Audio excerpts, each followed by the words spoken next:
folks, how are you doing? I hope you're all having a great day and have had a brilliant week. Or if you're new, a very warm welcome to you also. This is just the part of the week, as you'll know by now, where I show you what we had for tea and what I made and all that kind of thing. Any recipes that I've done for the channel will usually appear here as well. And any recipes that feature on Meals of the Week, I always list in the description box down below. So if you see something that you fancy trying, just pop down to the description box and you'll usually find a recipe or three there. Yep, so we started off on Monday all the way through till today, which is Sunday, and it's been a really quick week. Again, I just don't know where the days go, but yeah, like I said, started off on Monday all the way through till today, which is Sunday. So let's go and see what we had. So on Monday I made a wee tortelloni. This was the tortelloni that I got from Lidl, and if you watched my grocery haul last week, you'll have seen this in there. This was lovely.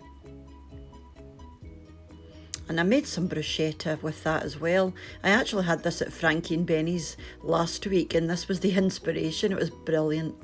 So some garlic bread with some pesto on top, and a wee pico, which is diced onion, garlic, chilli, tomato and basil with olive oil.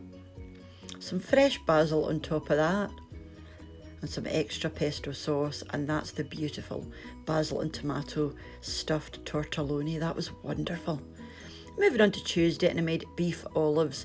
Again, if you've seen my grocery haul, you'll have seen me getting these from the local butcher. These were actually huge, so we just had one each. And again, the recipe is available in the description box down below if you fancy trying the beef olives that I make from time to time. But like I said, these ones were from the local butcher. Some of us had a baked potato, and me and Mr. What's for Tea had potato gratin. So that's the baked potato, some tender stem broccoli, the beef olive with some gravy and chopped carrots. So we had the potato gratin. And again, I've got the recipe for this. It'll be in the description box down below. Again with the tender stem broccoli, and the beef olive with gravy and carrots. Moving on to Wednesday, a wee simple day. I just made soup and a baguette. I actually got in quite late this day, so it was a bit pushed for time. So I made a toasted baguette with tuna, mayo, sweet corn, some lettuce, tomato, some salted crisps and some carrot and coriander soup with some croutons and fresh coriander on the top. Although it's a simple one, it's really tasty as well. Moving on to Thursday, and I made sausage and mash. Again, if you've seen my grocery haul, you'll have seen me pop to the butcher and I picked up these sausages.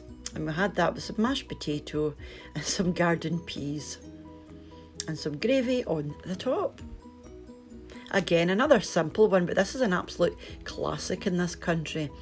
It's so tasty. And moving on to Friday, I made an Alfredo pasta bake. This was the pasta that I got from Lidl. It was absolutely huge. I was planning on stuffing it with some bolognese and covering the top with some cheese sauce, but I didn't have time. So I just made a quick Alfredo sauce. Again, the recipe is in the description box down below. And we had that with some garlic bread and some baby tomatoes with basil and olive oil, and I put a wee pinch of smoked paprika on mine. Moving on to Saturday, I made these wee soft tacos. Now, this is the first time I've actually made these, and they were quite nice. I don't know if I'd rush out to get them again, but they were nice for a wee change. So that's the warm boat style tacos, and I just steamed some rice. I made a chili con carne. Again, the recipe is in the description box down below. Topped that with some grated mozzarella, some salad, which is just some lettuce, tomato, and some salsa on the top. And some tortilla chips, some more grated mozzarella and green chilli, and I just popped this in the microwave to melt the cheese. And like I say, it was tasty for a wee change, but I don't think they're any better than normal, tortilla wraps. I think they're just a bit of a novelty because of their shape, if I'm being honest. But yeah, tasty enough. And moving on to today, and I just made some steak and mushroom pies. So we had some new potatoes and butter, some cauliflower, sorry no, some broccoli at the back. I think I'm going colourblind. And I made a wee steak and mushroom individual pies with some gravy on the top. Again, another favourite in the house. I do actually make all my own pies. And if I don't, you know, I will say, I've got some pies in the freezer that I just got from Morrison's, which you'll have seen in my shopping haul. So when I make them, I'll be sure to let you know how they were. I'm sure they're going to be fine. Like I say, I don't usually buy these sort of frozen pies, but yeah, they look as if they're going to be super tasty.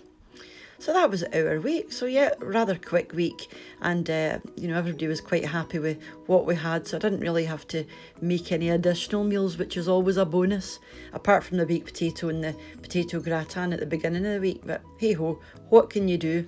There's actually 4 of us that I normally cook for here, and occasionally Mr. What's for Tea's mother will come along, so that'll make 5, and sometimes it's just me and Mr. What's for Tea, so it can be anything from 2 folk to 5 folk.